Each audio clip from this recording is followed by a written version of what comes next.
Creating conversation, which creates connections. Arrow.net, ARROE.net. We are unplugged and totally uncut with Jody Hadlock. Hey, is this Arrow? That would be me. Hey, it's Jody Hadlock. We're supposed to have an interview at this time. Can we have a conversation instead? Yeah. Oh, that sounds much better. Yes, please. I definitely like that better. Because you know how we writers are. We just want to talk. That's why we have this love affair with pages. I just want to put my thoughts on a page. Yes. Definitely. And it's taped. It's taped, right? Yeah. Well, yeah. If we went back to 1979. That's true. Well, okay, that shows my age too. I was 13 in 1979. Oh my God, what was that? What was I in 79? So I was born in 62, so 79. I mean, I was up there. I was 17. Oh, well, I was born in 66. Wow, what a time! Yeah. Do you want to go back to anything like that? Because I feel like that. I love the knowledge that we have today, but I want the innocence that I had then.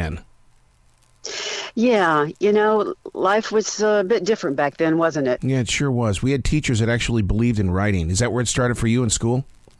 Yes. Well, ever since I was young, I always loved to read. I think it helped because my mom, I would sit and read to her every night. And so I just developed this love of reading. And then by the time I was around, I think about 12, I knew I wanted to write a book. So, and it's taken me quite a long time, as you can tell. That's so funny you say that, because I wrote one of my very first books in the 10th grade, but it took me 32 years to finally let it go to be published. And it's like, wow, I'm not getting those years back. Oh, I know. I did an Instagram post. My book was just published Tuesday, and I did a post that posted a picture of me on a ski trip when I was 15. Wow. And I was like, 40 years later, it finally happens. Now, you're more than just an author. You researched. I mean, first of all, listeners need to understand that Diamond Bessie has a story, and this is a 150-year-old story. What gives here? Well, it was a long time ago. When my husband and I were dating, he's from East Texas, a little town called Marshall, which is where I'm at right now. Wow. And Jefferson is nearby, and we took a day trip over to Jefferson and went to the Historical Museum, and I saw this article about Diamond Bessie and Abe Rothschild in a Dallas paper in the 1930s about something that had happened in that little tiny town 60 years earlier. And I thought, wow, why was this paper still interested? And then I had another thought, but I don't want to give away the plot. Mm-hmm. And that just started me down that rabbit hole. And it was a very long journey, but I'm really glad that it's out now. So did you feel like an archaeologist, or did you feel more like an investigator? Dun, dun, dun, dun. Both. Really? Both, yeah. Oh, my God, because excavating, the mining the information. Yeah, no, it was great. I actually found out that I love research, which is probably a good thing, writing historical fiction. If it's going to be historical, then you better like the research. Because it was an overwhelming amount, but I loved it, and I love the writing too, even though the writing is much harder than the research. The research is fairly easy and especially now with the internet and with newspapers.com and everything. When I started researching this, it was a long time ago. It was before you had things like newspapers.com. So I was going through microfilm at the library, going through page by page. Look, there was no, I couldn't just type in the find box, find Diamond Bessie. No, you had to look at every page. And then I went through all these newspapers, and I had to use interlibrary loan, where you request it from another library. Yes. You wait for it to arrive. You've got like 2 weeks to look. I mean, it took so much longer when I first started doing the research. And then, because I set aside this project for a long time for a number of reasons. And then when I came back to it, wow, all of a sudden everything's online. And so it was really great for that. And it'll be very helpful for my second novel. Hopefully I'll get that done much faster. But see, I call that fermenting, though, allowing because when you do the research because the researcher is not the writer. The writer has its own relationship with things growing forward. But as that researcher, you had to give yourself time in order to put it into street speak inside those pages. Oh yeah. It was it's an interesting process now that I've been through it, and to see how well the research. And then I thought I had finished the research, and then when I started writing, I found out I still needed to do more research, because especially something set back then in the 1860s and 70s. I couldn't say that Bessie used the telephone, Right. but in 1876. I mean, that's a blatant example, but I mean, it was getting down to the nitty gritty of, the fashions changed by decade. And then, of course, I'm writing about a 19th century prostitute. I've never been a prostitute, so I, luckily, but I found 3 memoirs of 19th century prostitutes that were absolutely fascinating, that I mined for everything I could, that really informed Bessie's life, which was very helpful. It's amazing how much she had that girl power, her superpower. She was able to move and do things in her own way, and yet it doesn't go the way that we all wanted, but yet there's a story here that still has impact.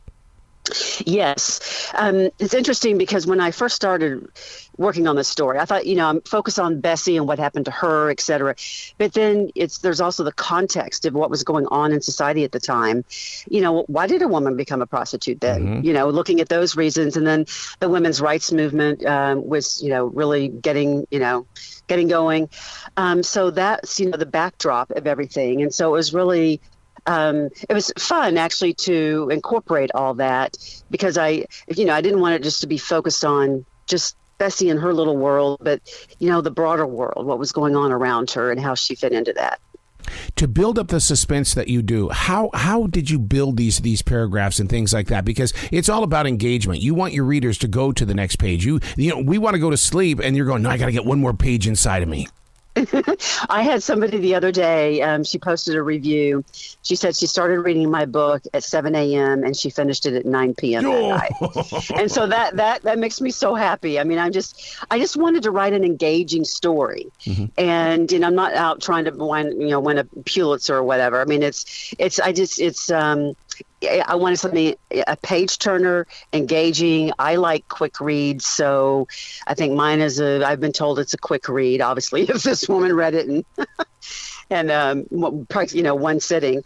I mean, that's interesting when you hear that, because you spend years on research, yep. years writing and editing, and then they read the darn thing in 5 hours. So, but no, it's worth it. Whenever I get that reaction, that just makes me so happy. Do you think the reason why people are so attached to it is because we love true crime podcasts, true crime television, and things like that? And yes. and then I've got to ask you, are you going to go in those directions? Because it can't just be a book. It's got to be something. I want to see the person that you select as Bessie. Oh, for like a movie or something? Yeah. Oh, well, I don't know if that would happen, but and I actually have written a few screenplays. Nothing's ever been produced. I did have a producer interested in one, and I love screenwriting. I absolutely love it. So I think it'd be, fantastic, obviously, if, something happened with that. But my husband and I are true crime junkies. And I think we've seen everything on TV and in the movies, anything to do with true crime. We just watched Inventing Anna, which is a little bit different than, a murder. Mm-hmm. But still, yeah, it's almost embarrassing to tell people how much we watch it. No, because what it does, it really, that's one of the things that I got into during the lockdown was that, that it's a binge watcher, man. Once you tap into something like that, you just can't break free of it. But that's okay. I don't have to live out there in that real world. Well, yeah, like the Tiger King. Oh, God. Oh my God. I mean, mind blown. I mean, that was just you couldn't stop watching it. It was just, and then my brother, oh my God, with the Carol Baskin and yep. memes. Oh my Lord. So now, what did you personally learn from all of this research? Because, I mean, now you went from the student to the writer to now you're the teacher. Oh, well, that's a lot. I finishing this, it gave me, confidence. So now, I feel like I can tackle, the second book. But then as far as, taking away from the book itself, I want readers to feel like, how far women have come. Mm-hmm. It was so different back then. And also maybe to be a little bit forgiving of ourselves. That's big. That's big. Is that a little bit too deep for you? No, it's not. That's speaking my language. No. That's perfectly in tune. Can you imagine if people did find that discovery where they could say, "Wow, I'm just going to forgive myself today." Whoa, here we go. Whoa, I know. So, yeah, but it's it's interesting because when I first learned of the story, and you don't think about all those things like theme and everything. You're just like initially interested in how and why did this happen, and et cetera. And then you start writing, and then these themes emerge that. It's like subconscious, and then you finally realize, what you're trying to say, if that makes sense. Yeah. So now, because it's a true story, did you even have the opportunity to have what I call a wine glass moment where you go in, you sit behind the computer and you go, I'm taking this out. And it's only because you just feel like that you have the confidence to say, this part of the book is going. I'm not going to keep it. Well, it's interesting you asked that because I had a prologue. Oh. At one point, and I don't want to say what it was because I don't want to give it away. It affects the plot. It's in the book. Yeah, well, but I had this prologue that I could not let go of, and I had so many people tell me, and then finally, I let go of it, and I'm like, I'm just going to trust that this is the right. It was the best decision I made. Good. Because now the story, there's a plot twist, and so it's a surprise. And if I'd had the prologue, there wouldn't be that surprise plot twist. See? So it was the best decision I made in writing, in that editing process. And I just, for some reason, I just couldn't let go of it. Yeah. See, and that's every reason why I created this channel on iHeartRadio is the fact that there are so many hider writers in the world that they write, but they put it in a box and it sits underneath the bed or it goes up into the attic. And it's people like yourself that say, don't stop. You may have a tough little area, but keep going.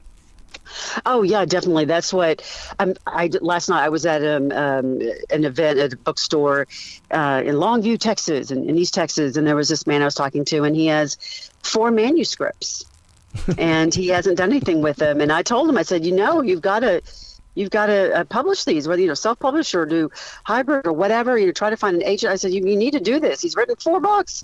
And so, yeah, I know a lot of people. Yeah. But I was so determined for this, to make it, this far, to be able to come into the world and I'm really happy that I've gotten to this point. And now I can focus on my second book. So now, can you talk about that second book? Because a lot of authors say, no, we're here to talk about this one. No, I don't mind. I don't want to say too much about it. But, well, okay, this is the thing, though. It's partly going to be set in Russia. Oh. Yeah, I know. And I was planning to go there next year because I would, and I'm like, I don't know. It's just, everything going on with Ukraine. It's just horrible. And I just, I don't know so I may just have to do everything remotely, but it would be set in 1858 to 1880s in Russia and the U.S. Look at you. You are a historian. I love it. Oh, I know. I do. I love historical fiction. I think I'll probably stick with it. Oh, my God. Wow. So now are you like, because I like to act out my pages. Do you do the same thing when you're writing? Act out my pages? Yeah, in other words, it's there's got to be a flow to it. I mean, when you go back and you read it and you go through your self-editing and stuff like that, there's got to be a rhyme and a reason. Yeah, it is good to read your work aloud. That. But as far as that's interesting. I think I might have to. You've just given me a good idea to think about. Well, we are writers and we love to share. That's a fun thing about it. Definitely. Well, I used to be a journalist. Okay. I was a broadcast journalist for a decade or so, and then I did nonprofit PR. And so, I've always been a writer. I always wanted to be a writer. But I'd always really, really secretly, wanted to write novels. So it took me a long time. But I can say to anybody out there that you're never too old and to never give up. So true. So true. So what's your website where people can come and give you lots of love and start following you? Yeah, it's just my website is my name, Jody in a Hadlock, HAD as in dog, LOCK.com, obviously. And I'm also on Instagram at my name, and I have a Facebook author page, Jody Hadlock Author. Excellent. You got to come back to the show, and we got to talk about that second book when you're ready to rock, and we'll laugh and have a good time, and and continue this conversation. Oh, you're so sweet. Thank you so much. Well, you be brilliant today, Miss Jody. Okay, thank you. Okay.